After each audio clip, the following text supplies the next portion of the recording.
Bismillah. Alhamdulillah, salatu wassalamu ala Rasulillah wa ala alihi wa sahbihi ajma'in. Asyhadu an la ilaha illallah wahdah la syarika lahu wa asyhadu anna Muhammadan abduhu wa rasuluh. Allahumma inna nas'aluka ilman nafi'ah wa na'udzubika min ilmin la yanfa'. Kemarin kita sudah bahas beberapa poin terhadap adab-adab puasa. Kemarin yang pertama, berdoa ketika melihat hilal dengan doa yang sangat memberi makna tauhid, ya, tidak berharap kepada bulan sebagaimana orang-orang berharap kepada bulan, ya. Misalnya apa? November wish dan sebagainya. Adapun kaum muslimin ketika masuk hilal, maka dia berdoa dengan kalimat yang bertauhid. Kemudian yang kedua, al-ikhlasu fis syiyam, ikhlas dalam berpuasa supaya dapat faedah atau dapat keutamaan dari man shoma Ramadan imanan wa ihtisaban. Ihtisab karena pahala. Ya, ini ikhlas namanya. Yang ketiga, tabyitun niyah fi shaumil fardhiyah. Masih ingat enggak? Apa ini? Nomor 3. Meniatkan puasa pada malam hari. Minimal atau enggak sebelum puasa, sebelum fajar. Berarti pas sahur. Pas sahur timbul niat. Kalau antum udah sahur otomatis insya Allah udah timbul niat. Nggak mungkin kan antum sahur tiba-tiba nggak tahu ngapain gue sahur nih. Karena lapar insya Allah nggak. Ya, orang terus waktu-waktu sahur nggak enak makan. Nah, itu biasanya timbul niat. Nah, malam hari lebih bagus lagi, di malam hari sudah ditimbulkan, khawatir antum nggak bangun sahur. Biar ada niatnya, ya. Kecuali puasa sunnah. Puasa sunnah bisa tanpa niat. Maksudnya tanpa niat di malam harinya. Kayak kemarin, siapa masih ingat gak? Contoh puasa tanpa niat atau tanpa niat di malam hari ketika puasa sunnah. Siapa? Apa? Seperti itu ya. Orang yang sudah masuk waktu fajar, masuk waktu pagi jam 6, jam 7, jam 8 belum makan dan minum. Yang penting syaratnya belum makan dan minum. Terus tiba-tiba kepengen puasa. Itu bisa untuk sholat atau untuk puasa sunnah. Kemudian yang keempat, banyak bersedekah dalam bulan Ramadan. Yang kelima, perkataan orang yang berpuasa jika diganggu maka mengatakan inni shaim, aku puasa. Kemudian nomor 6, ta'jilul fitri, bersegera berbuka. Ta'jil maknanya bersegera, ya. Yang ketujuh, berbuka dengan beberapa kurma sebelum sholat maghrib. Kurmanya kurma basah. Kalau nggak ada kurma kering kayak sebagaimana kita. Kalau nggak ada, air cukup. Ya, makan atau buka puasa tidak dijadikan alasan untuk meninggalkan shaf awal atau takbiratul ihram pertama sholat maghrib. Kemudian apa yang dikatakan pada berbuka puasa kemarin, doanya maksudnya. Nomor 8 apa judulnya antum? Ya, ini doanya ya. Antum sudah jelaskan kemarin bahwasanya doa Allahumma lakasum itu tidak kuat. Begitupun sahabat zaman, walaupun di kitab ini dihasankan. Ada sisi kelemahan juga. Ya, atau antum nggak mau pakai bismillah saja. Atau kalau mau pakai dua-duanya boleh. Sahabat zaman atau Allahumma lakasum itu boleh tanpa mengira itu adalah sunnah Nabi. Tapi maknanya bagus, nggak apa-apa kalau untuk doa. Ya, sedangkan berdoa kan boleh apa aja, yang penting maknanya bagus. Yang penting jangan diyakini sunnah. Jangan diyakini ajaran Nabi. Kemudian 9, memperbanyak baca Al-Quran dalam bulan Ramadan. Sebagaimana Rasulullah SAW baca Al-Quran di bulan Ramadan kepada Jibril 1 kali khatam. 10, berdoa tatkala atau di tengah puasa. Orang yang berpuasa mustajab doanya. 12, benar gak? 11, ada mutarki suhur yang terakhir, benar. Tidak meninggalkan sahur. Maksudnya sebisa mungkin sahur. Ini udah dijelaskan belum? Belum, baru ini ya, baru di-spill ya. Nomor 11 ini terus hujan kemarin.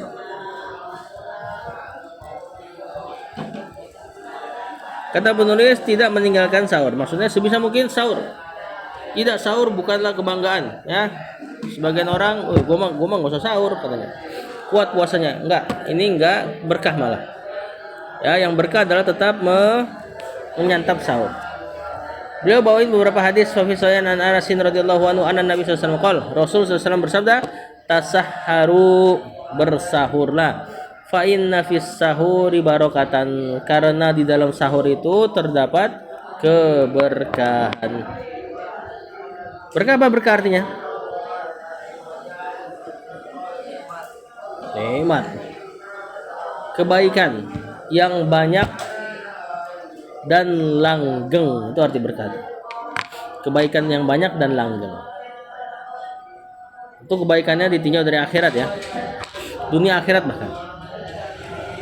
Terus beliau bawain hadis rawahu Ibnu Majah, rawahu Ibnu Hibban fi sahihi an Ibnu Umar radhiyallahu anhu maqala qala Rasulullah sallallahu innallaha wa malaikatahu, sesungguhnya Allah dan malaikat-malaikatnya yusalluna alal mutasahhirin, bersolawat kepada orang-orang yang sahur. Apa arti Allah dan malaikat bersolawat? Apakah Allah mengatakan Sholaitu ala bani Adam, aku salat kepada bani Adam? Tentu enggak. Jadi lafaz salat, as-salatu wassalamu, kalau kepada nabi kan kita nyanjung nabi. Salat kalau kepada Allah, salat yang antum kenal tuh, buka pakai takbir tuh pakai salam. Nah, gimana kalau Allah salat? Dalam tanda kutip, Allah salawat. Salawat itu jamak dari kata salat, benar enggak? Salatun, satu salat. Salatnya banyak disebut salawat. Khamsu salawat, salawatul khamsa, salat yang 5, salawat. Lihat lafaznya salawat. Maksudnya adalah as-salatu minallah, salat dari Allah itu alal abdi, kepada hamba, sanaan fil mala'il a'la, antum dipuji-puji di kalangan makhluk yang di atas. Kalau malaikat salawat kepada antum maknanya adalah berdoa kepada antum, berdoa untuk kebaikan antum. Jadi Allah ketika disebut salawat kepada antum maknanya Allah memuji antum di kalangan para malaikat. Nah, orang yang sahur dapat pujian ini. Adapun salawatnya malaikat, maka malaikat berdoa kepada atau untuk kebaikan antum, baik istighfar atau doa-doa yang lain. Kemudian beliau bawain satu hadis rawahu Muslim wa Darimi wal lafdzu lahu. Mereka Imam Muslim dan Imam Ad-Darimi dan lafaznya milik Al-Imam Ad-Darimi. An Abi Qaisin Maula Amr bin Als. Qala kana Amr bin Als radhiyallahu anhu ya'muruna an nasna'a lahu at-ta'ama yatasaharu bihi. Amr bin Als dia dulu sering minta dibikinkan makanan untuk dia bersahur. Fala yusibu minhu katsiran.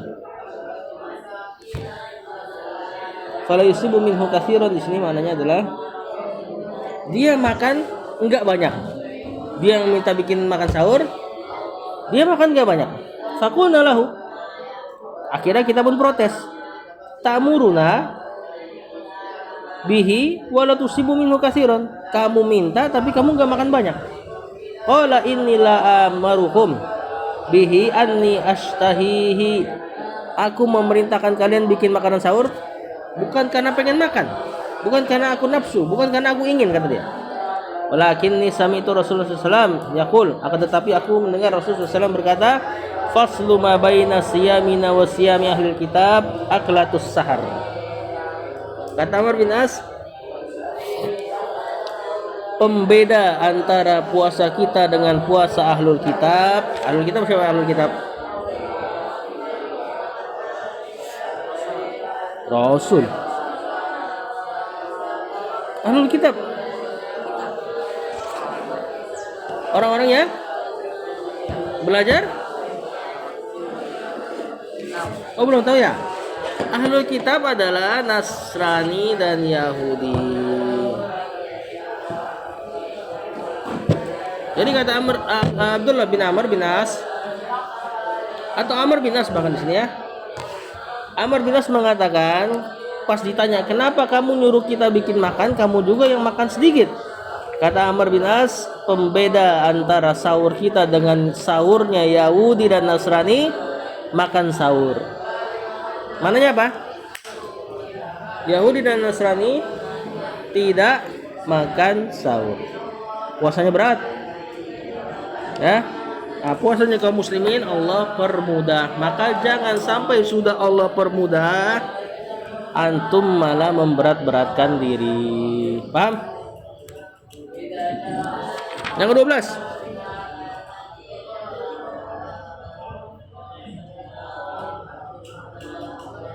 Yustahabu an yuj'ala fi sahurihi tamron atau an yaj'ala fi sahurihi tamron.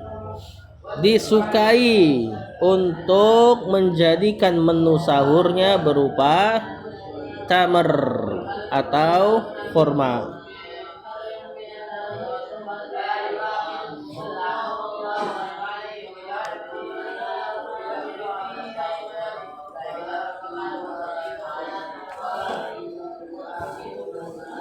Faqad rawa Abu Daud bi sanadin sahih an Abi Hurairah radhiyallahu anhu anin Nabi sallallahu alaihi wasallam qala, dari Nabi sallallahu alaihi wasallam, nikmas sahuril mu'minit tamru, kata Rasulullah SAW, senikmat-nikmatnya sahurnya kaum mukminin adalah kurma. Dan ini dibenarkan medis ya, antum sahur dengan kurma, dibahas oleh banyak para terapis, termasuk dokter dan ustadz yang dokter. Tahu ustadz yang dokter gak? Ustadz tapi juga dokter dia. Bukan dokter ini, dokter medis, bukan doktor, bukan doktur. Siapa tahu gak? Salah satunya Ustadz Raihanul Bahrain. Beliau tuh dokter plus juga ustadz. Dia mengatakan diantaranya dia ya, kita tuh saja nggak dia doang. Menu sahur ini sebaik-baik menu sahur adalah kurma, karena dia ngasih energi banyak dengan makanan yang sedikit. Afwan ini perkataan Ustaz Abdurrahman Dani kalau salah. Ustaz Abdurrahman Dani yang terapis itu, yang pernah khutbah di sini. Tahu gak? Ustaz Abdurrahman Dani pernah khutbah di sini, yang motor gede-gede. Dia terapis, ngobatin orang dengan pengobatan tradisional, juga medis dia ngerti. Ada yang bilang tamar ini, kurma ini ngasih tenaga besar walaupun makanannya kecil. Makanya kalau antum sahur pakai ini insya Allah bertenaga. Sedangkan nasi antum akan dapati rasa ngantuk nanti pas siang sorenya ya. Diriwayatkan Rasulullah SAW sahur sekitar 7 butir dari kurma.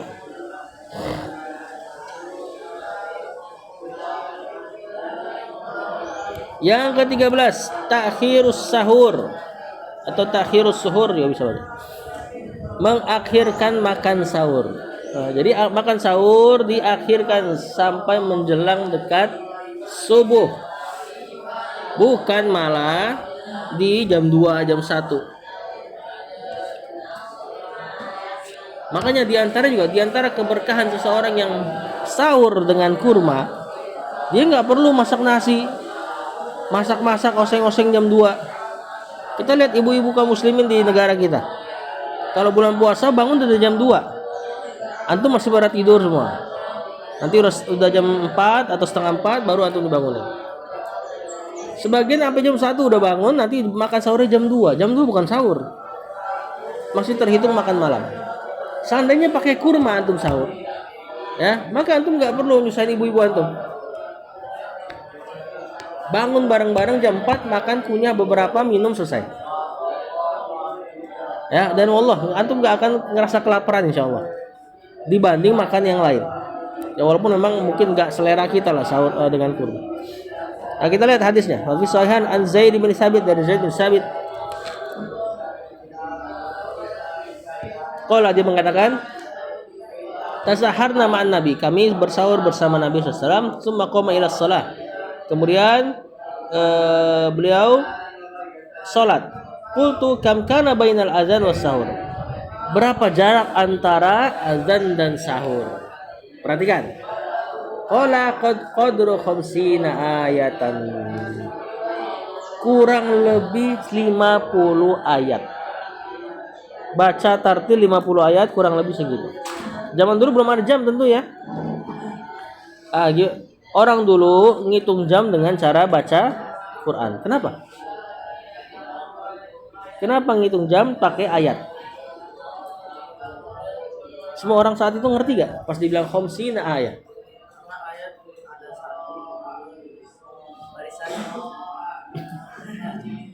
Kenapa nggak misalnya bilang kadar saat itu adalah misalnya kita katakan 50 paragraf buku. Orang saat itu nggak baca buku. Bener nggak? Ini 50 ayat. Kenapa disebut 50 ayat? Karena orang saat itu merata mereka suka baca Al-Quran. Jadi pas dibilang 50 ayat mereka langsung nangkep maknanya. Nggak ada yang 50 ayat semana? Satu ayat ayat yang mana? Nggak ada yang seperti itu. Karena mereka rata suka baca Al-Quran. Nah 50 ayat kata para ulama kurang lebih sekitar setengah jaman.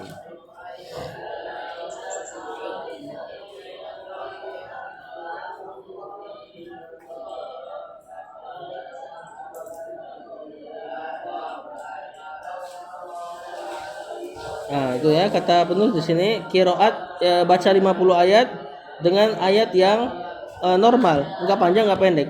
Dengan bacaan yang mujawwadah, bertajwid. Enggak ngebut, enggak cepet.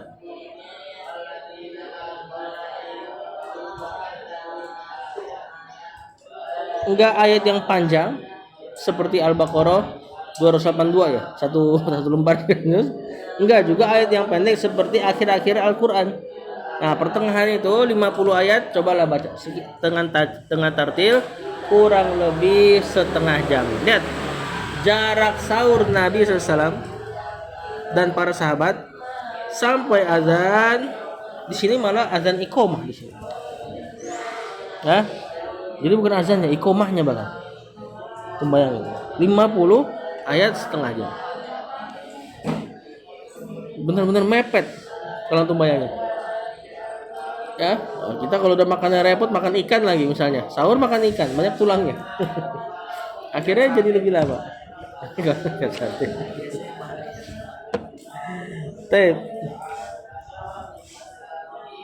Beliau bawain hadis lain. Rawa Imam Ahmad bisanadin hasanin an Abi Atiyah, dari Abi Atiyah. Qala, dia mengatakan qultu li Aisyah, aku berkata kepada Aisyah, fina rajulan, yang bersama kami ada dua orang laki-laki min ashabin Nabi, dari dua sahabat Nabi. Ahaduhuma yu'ajjilul iftar yuakhirus suhur. Yang pertama dia bersegera untuk berbuka dan mengakhirkan sahur, dan ini yang sunnah.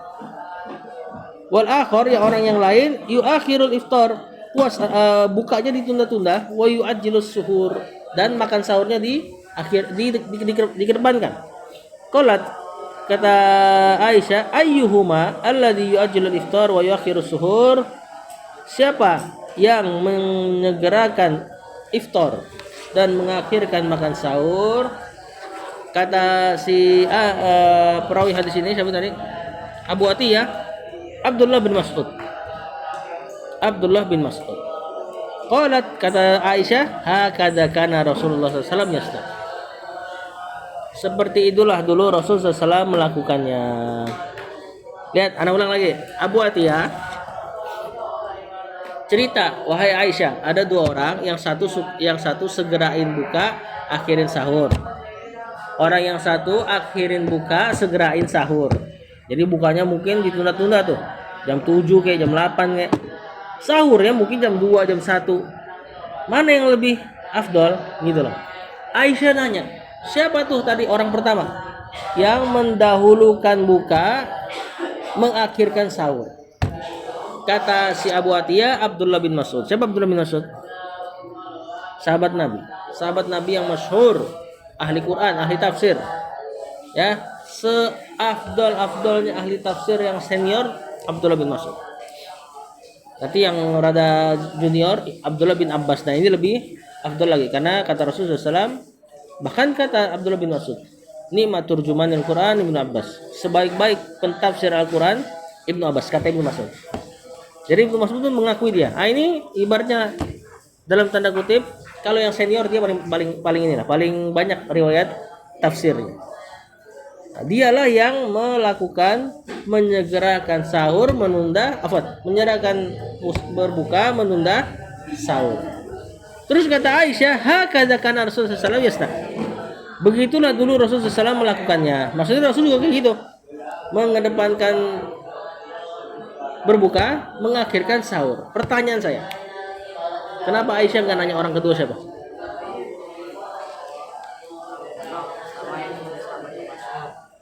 Udah sahabat yang masyhur.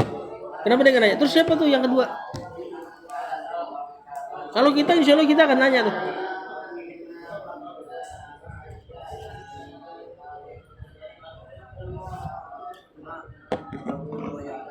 Iya benar, nggak perlu banyak tanya. Seandainya dia nggak tahu orang kedua siapa, pesannya udah tersampaikan. Bahwasanya yang pertama lebih afdol dan yang melakukannya orang yang afdol. Abdullah bin Mas'ud. Dan Aisyah hanya ingin mengatakan seperti itulah Rasulullah SAW melakukannya. Yakni cepat buka, mengakhirkan sahur. Seandainya Aisyah nanya lagi yang kedua, nanti jadi gibah. Jadi bertanya hal-hal yang faedah. Masuknya ke kepo. Aduh, makan burung tuh kucing tuh. Burung dara. Dapat dong. Burung Pak RT.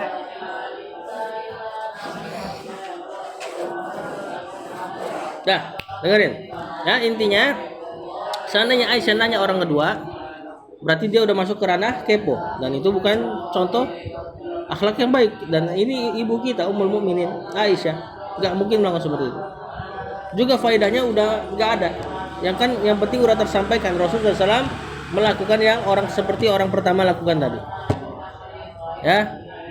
Kemudian juga kalau seandainya nanti pas dijawab siapa orang kedua, ternyata sahabat juga. Mungkin nggak sahabat melakukan itu? Sahabat yang lain? Mungkin aja, mungkin dia nggak dapat riwayatnya. Ya, mungkin sahabat baru masuk Islam sebelum Rasulullah SAW wafat. Akhirnya dia nggak tahu bagaimana sahur yang sunnah. Nanti akan ada bentrokan antara dua sahabat. Dan tentu ini nggak disukai, mengadu-ngadukan antara dua orang yang mulia. No, kata penulis, sebaik-baiknya fatwa adalah yang tidak memperjelas nama orang yang tertentu tadi. Ya, jadi seandainya nggak perlu disebut nama udah bagus, cukup. Nomor 14, ada musyabah. Tidak kenyang-kenyang. Tidak kenyang maksudnya. Jangan kenyang. Ini adab ya, adab. Bukan berarti nggak boleh ya. Hah? 10. 14. Tidak kenyang. Ya maksudnya sahurnya nggak usah kenyang-kenyang amat. Terlebih minum nggak usah banyak-banyak amat. Antum juga pasti akan dapati kalau antum minumnya terlalu kenyang, paginya beser dah pasti. Akhirnya terbuang semua.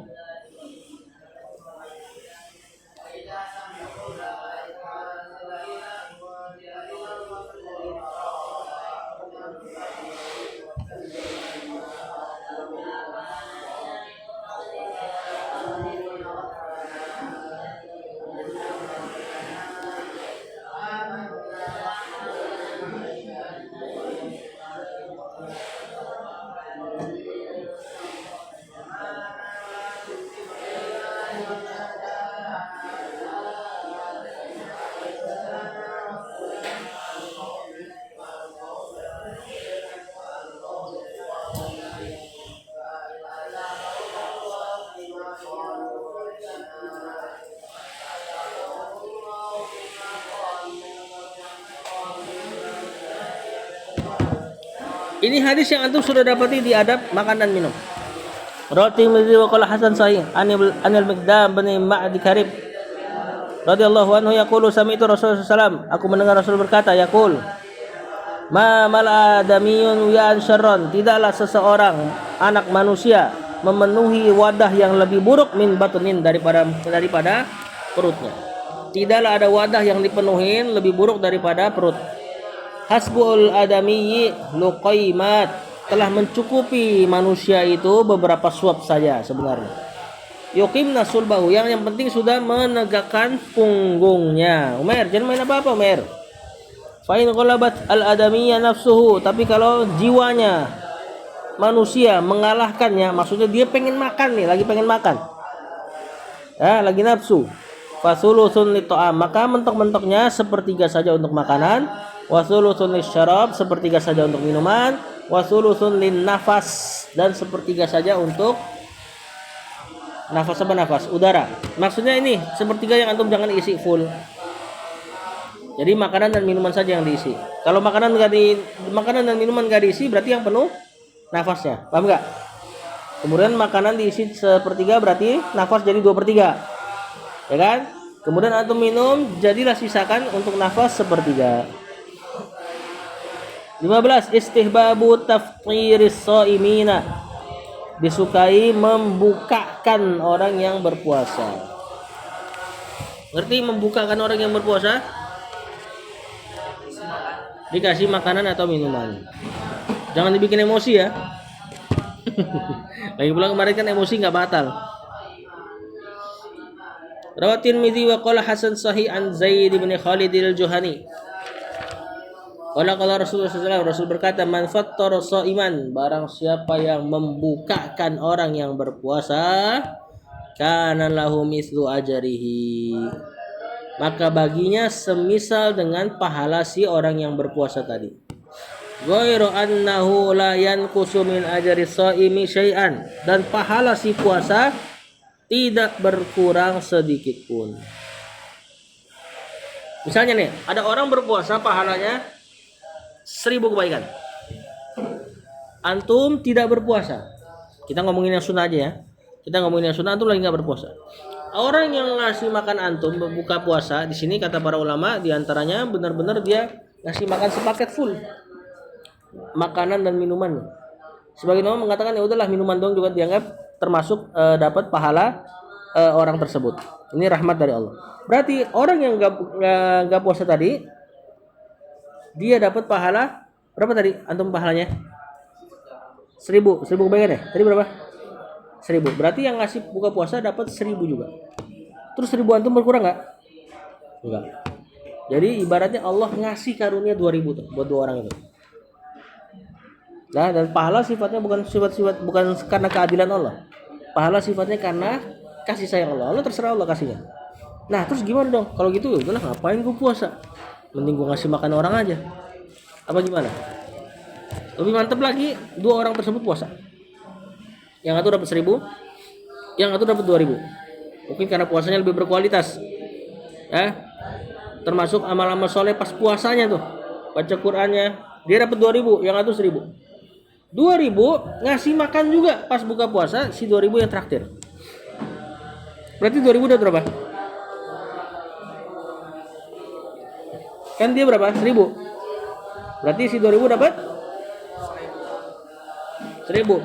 Total 3000. Si 1000 kenapa tambah 1000? Ayo, kenapa tambah 1000?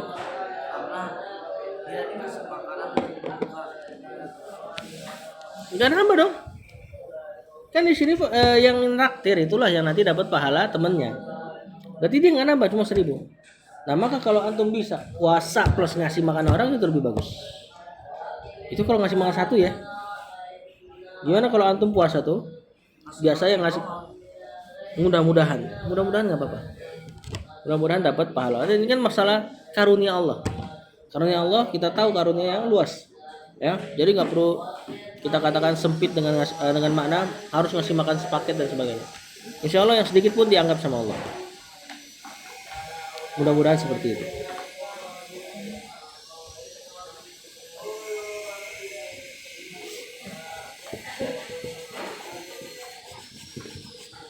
Nah, bagaimana kalau kita ngasih makan banyak orang, satu santri, satu pondok misalnya kan sekitar 20.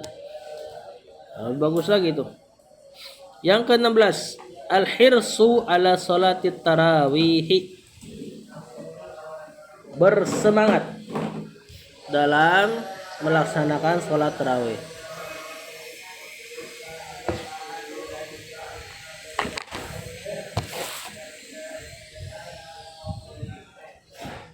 Tarawih itu dari kata istirahat artinya. Kenapa disebut sholat tarawih? Padahal dia aslinya apa? Qiyamul lail, sholatul lail, sholat malam. Kalau tahajud berarti biasanya tidur dulu, disebutnya sholat tahajud. Sebenarnya dia juga sholat malam juga. Tarawih dilaksanakan di awal waktu. Sebenarnya dia juga sholatul lail, sholat malam. Kenapa disebut taraweh? Karena penyebutan ini juga penyebutan yang nanti nggak datang di zaman sahabat ya. Dia datangnya setelahnya. Kenapa disebut taraweh? Karena Umar bin Khattab mengumpulkan kaum muslimin untuk melakukan sholat malam ini di masjid sebagaimana Rasul pernah melakukannya dulu cuma beberapa kali saja. Kalau nggak salah 3 malam. Rasul sholat malam di bulan Ramadan, yang itu yang ada imam, yang ada makmum tiba-tiba. Tahu-tahu Rasul baca Al-Baqarah, An-Nisa, Ali Imran. Besoknya gitu lagi, besoknya gitu lagi. Hari keempat Rasul nggak keluar. Orang-orang pada nungguin. Akhirnya ditanya kenapa? Kata Rasul, kalau seandainya aku keluar lagi, niscaya Allah akan wajibkan sholat tarawih bagi kaum muslim. Jadi sengaja Rasul nggak keluar karena saat itu masih beban, masih zaman tasri, pembuatan syariat. Kalau Rasul keluar terus, wah udah sering nih, berarti nanti akan diwajibkan kepada kita sholat tarawih. Berarti yang nggak tarawih dosa. Seandainya terjadi seperti itu. Alhamdulillah Rasulullah SAW malam keempat nggak keluar supaya itu sholat statusnya hanya sunnah.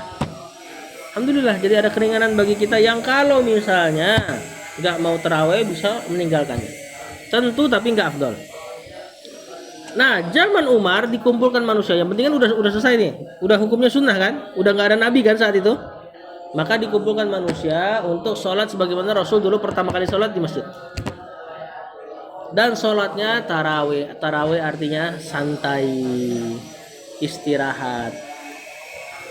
Ya, jadi itu sholat yang antum sholat 4 rakaat, kemudian duduk-duduk santai-santai dulu. Ini sholat tarawih nih, sejarahnya. Kemudian nanti rakaat ke-6, rakaat ke-8 berhenti dulu mereka. Santai dulu, ngobrol, sebagian ada yang pulang dulu, sebagian dan sebagainya. Nanti lanjut witir baru selesai. Nah, di kita justru tarawih buru-buru. Ya, bahkan ada yang 7 menit 23 rakaat. Antum bayangin tuh, 23 rakaat 7 menit. Terserah berapa aja. Cuma di zaman Nabi SAW 11. Umar 23. Atau nggak mungkin bisa salin Umar. Ya. Ibnu Taimiyah bilang bahkan sampai 40 juga boleh, 40 lebih. Kondisikan dengan masyarakat. Zaman Nabi 11 rakaat, bacaannya tadi Al-Baqarah, An-Nisa, Ali Imran. 1 rakaat.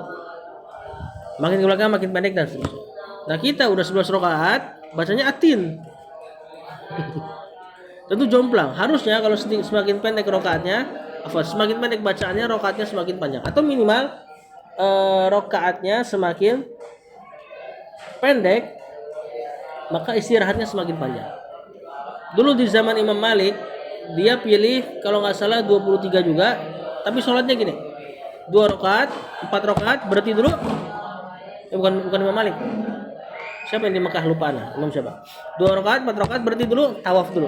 Tawaf di Ka'bah. Selesai tawaf, kemudian sholat lagi. Nambah 2 sampai akhirnya 20 lebih.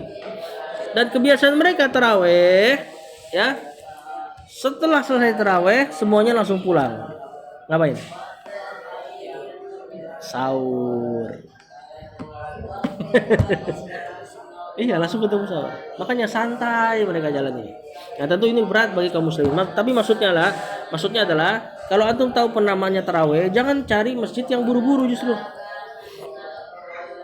Justru ini adalah amalan yang antum disukai untuk bersantai-santai. Panjangkan malam. Nah, ditambah lagi mereka ya siangnya tidur ya. Kalau kita kan masih banyak aktivitas.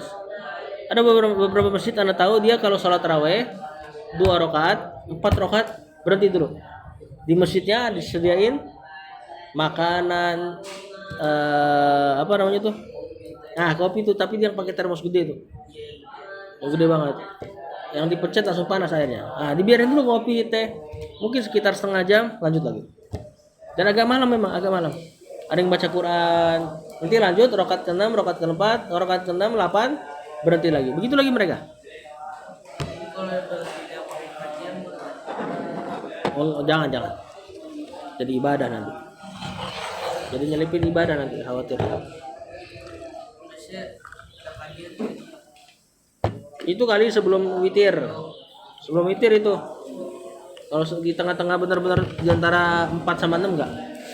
Sebelum witir, jadi dia sebenarnya kajian kalau mau kajian setelah witir. Cuman kan orang takut tuh. setelah witir tak pada pulang katanya. Ya emang pada pulang sih kalau udah setelah witir kan. Cuma ya daripada kita melakukan bid'ah. Ya, daripada kita melakukan bid'ah, penting biarin mereka pulang nggak dengerin nasihat. Ya, sementara kita memaksa memberikan nasihat dengan bid'ah, nggak berkah dakwanya. Ya, beda dengan Syekh Shalih Fauzan. Syekh Shalih Fauzan beberapa kali sebelum tarawih dia ngasih kajian, bukan kajian yang dia rencanakan. Dia cuma berdiri ke mimbar, ngomong kepada kaum muslimin, ayo ini saatnya mencari ampunan Allah. Singkat kalimatnya, langsung dia sholat tarawih. Jadi nggak seperti kajian kan? Beda dikasih meja dan sebagainya. Nah, mereka apa ya? Dalam memandang teliti dalam memandang permasalahan. Mereka takut jadi bid'ah, ya udah dilakukan seperti itu dan sesekali doang. Enggak tiap malam, enggak diselang-seling. Kata penulis al-hirsu ala sholati tarawih. Bersemangat dalam salat tarawih. Wa fi shahihan an Abi Hurairah radhiyallahu anha anna Rasulullah sallallahu alaihi wasallam man qama Ramadan. Nah, ini mirip sama hadis tadi. Man shoma Ramadan. Kali ini man qama Ramadan imanan wa ihtisaban. Barang siapa menegakkan salat malam karena iman dan ihtisab, ke sono. Iya dibawa. Karena iman dan ihtisab apa? Kemarin masih ingat gak? Iman berarti meyakini akan ada fadilah pahala sunnah. Ihtisab mengharapkan pahala. Ini ingat ya, hadisnya man qoma, bukan man soma. Berarti barang siapa sholat malam pada bulan Ramadan karena iman dan ihtisab mengharapkan pahala, ghufira lahu ma taqaddama min dzanbi. Diampuni dosanya yang telah lalu. Sama kayak puasa tadi. Nah, berarti double tuh, dapat double pengampunan dosa kalau orang yang puasa malamnya tarawih. Plus ada hadis lagi, Allahu alam validitas hadisnya. Orang yang ikut imam ketika sholat malam, ikut imam ya, sampai imamnya witir, maka dihitung baginya sholat malam semalam penuh. Jadi ada imam sholat, misal 20 menit 11 rakaat. Cepet gak? Cepet kan? Tapi antum ikutin aja dia. Maka antum dihitung pahala sholat malam semalam suntuk dari isya sampai subuh. Nah, ini kemurahan lagi dari Allah. Ketimbang antum misalnya puasa atau sholat malam di rumah. Di rumah sholat malam 2 jam 11 rakaat misalnya. Maka pahalanya nggak seperti sholat malam ketika sama imam yang 20 menit. Paham? Nah, terus gimana nih? Antum kan penghafal Quran misalnya, pengen baca Al-Quran ketika sholat malam, sesekali nggak mau sama imam lah. Maka ini nggak apa-apa. Nanti ada pahala lebih dari antum walaupun nggak dihitung pahala sholat malam semalam suntuk. Atau pakai cara lain, antum ikut sama imam dulu, kemudian antum baca Quran di rumah, bisa. Ya, jadi ini nanti pilihan. Pernah ditanya oleh seorang imam, mana yang lebih afdol? Seorang penghafal Quran, dia sholat sama imam bacanya itu aja. Dia sholat sendiri, dia bisa murojaah hafalannya di rumah. Benar gak? Maka kata imam tersebut, cari mana nikmat ibadahnya, yang di masjid dengan pahala semalam suntuk, atau cari di rumah yang dengannya Al-Quran antum bisa termurojaahkan. Ke-17, al-ijtihadu fi syi'ri fil ashril awakhir. Bersungguh-sungguh di 10 malam terakhir. Dan ini sunnahnya salafus saleh, sunnahnya orang-orang saleh terdahulu menghidupkan malam terakhir. Fi sahihan an Aisyah radhiyallahu anha qalat kana Nabi sallallahu alaihi wasallam idza dakhala al-ashru shadda mi'zarahu. Jika telah masuk 10 hari terakhir, maka Rasulullah SAW mengikat pinggang. Maksudnya bersungguh-sungguh dalam ibadah. Biasa kalau ngencengin ikat pinggang, maknanya 2 kalau orang Arab. Bersungguh-sungguh dalam ibadah. Makna kedua, menjauhi istri-istrinya. Maksudnya enggak berhubungan badan. Paham? Nah, ini 10 hari terakhir. Wa ahya lailahu, dan beliau menghidupkan malamnya. Wa ayqadha ahlahu, dan membangunkan keluarganya. Pertanyaannya, 10 malam terakhir ditinjau atau dihitung dari tanggal berapa? 10 hari terakhir. Oh, dari malam Lailatul Qadar. Tanggal 21. 1 bulan dalam Hijriah berapa hari? 30, terkadang 29. Kalau bulan itu ternyata 29. Ya. Berarti kapan 10 malam terakhir dimulai? Tanggal 20. Kalau antum tanggal 21 hitungnya berarti 9 malam terakhir nanti. Ya kan? Dan kita nggak tahu bulan tersebut nanti hilalnya 29 hari atau 30 hari. Kan nanti ujungnya baru dicari. Ya kan? Nah, terus gimana dong kita mau mulai 10 malam terakhir? Gimana cara kita mau mulai 10 malam terakhir? Tanggal berapa?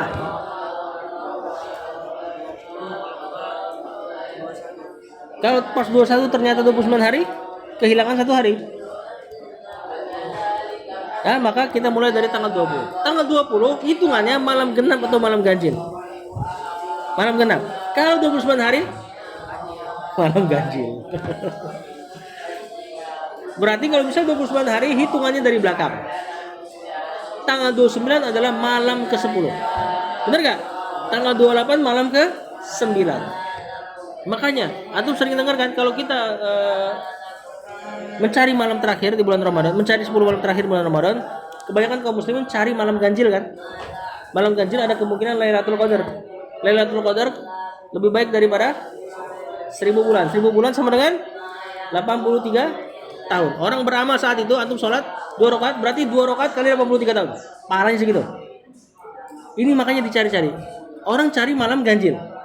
Dan antum ketahuilah malam ganjil dan malam genap, kalau hitungannya tadi malamnya 30 sampai 29 sama aja. Yang dikira ganjil bisa jadi genap. Maka gimana caranya? Hidupin semua malam 10 terakhir itu.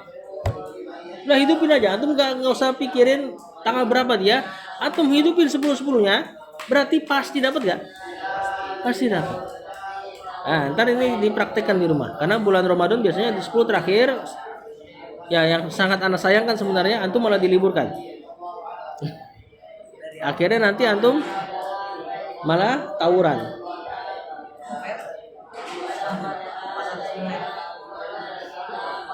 Bangunin orang sahur, gak ada faedahnya bangunin orang sahur. Ganggu orang yang ada. Siapa yang sering ikut bangunin orang sahur? Gak pernah, alhamdulillah. Atau tau yang bangunin orang sahur tuh, itu rata-rata juga nggak puasa tuh anak-anaknya. Dan yang kira itu amal soleh, subhanallah.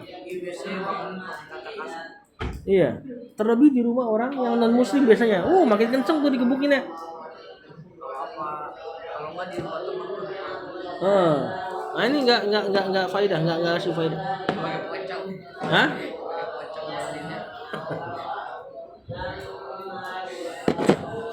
Itu jangan ikut-ikutan nanti.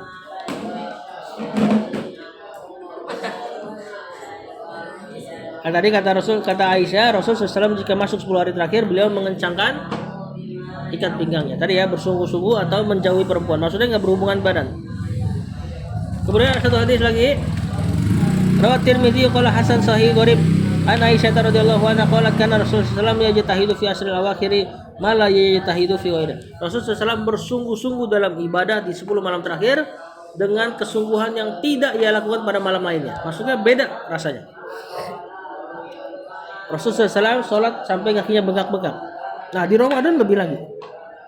Poin ke 18, 2 poin lagi. 18 al-iktikaf.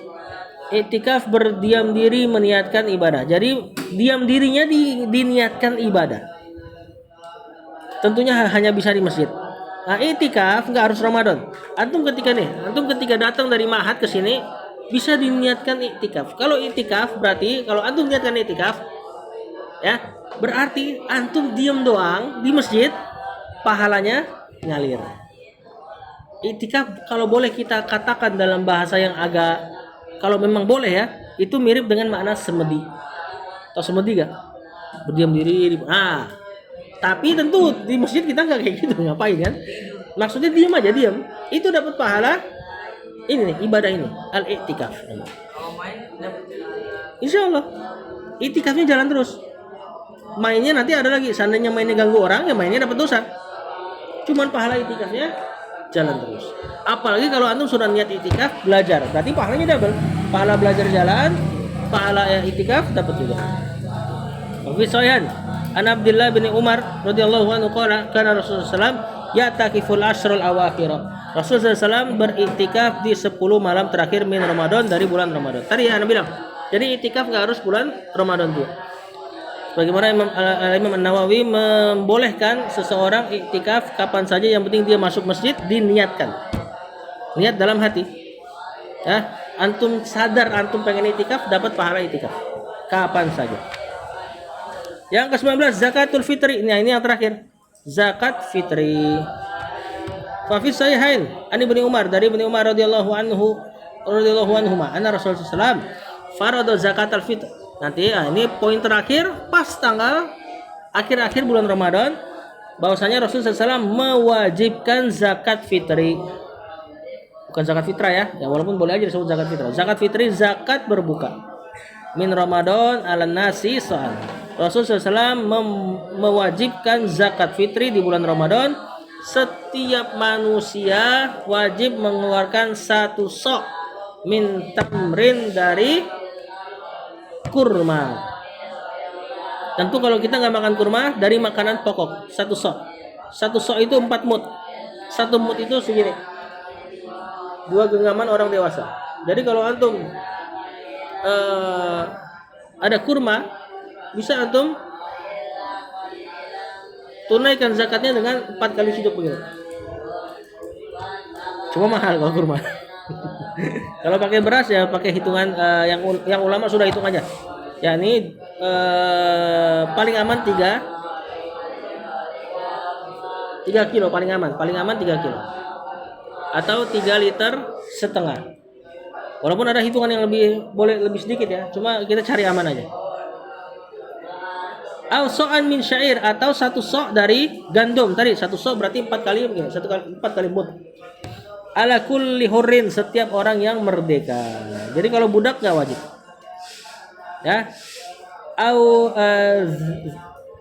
abadin afan min kulli hurrin au abadin, bahkan budak juga. Abadin zakarin au unsa, laki dan perempuannya sama kena. Minal muslimina, dari kaum muslimin semua kena, ya, kena kewajiban zakat fitri. Kapan nggak wajib? Kalau ternyata di rumahnya nggak ada apa-apa, nggak ada makanan, nggak ada duit. Iya sama. Janin pun diwajibkan. Janin, tahu janin? Bayar. Biasa orang tua antum yang bayarin. Nah, biasa pasti orang tua antum, masa orang tua antum mana Pep? Zakat fitri. Enggak bakal lah.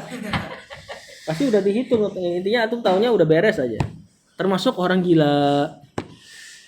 Orang gila juga kena. Tentu bukan dia ya. Dia datang ke masjid, masa nggak mungkin kan compang-camping bayar zakat. Pasti walinya nanti.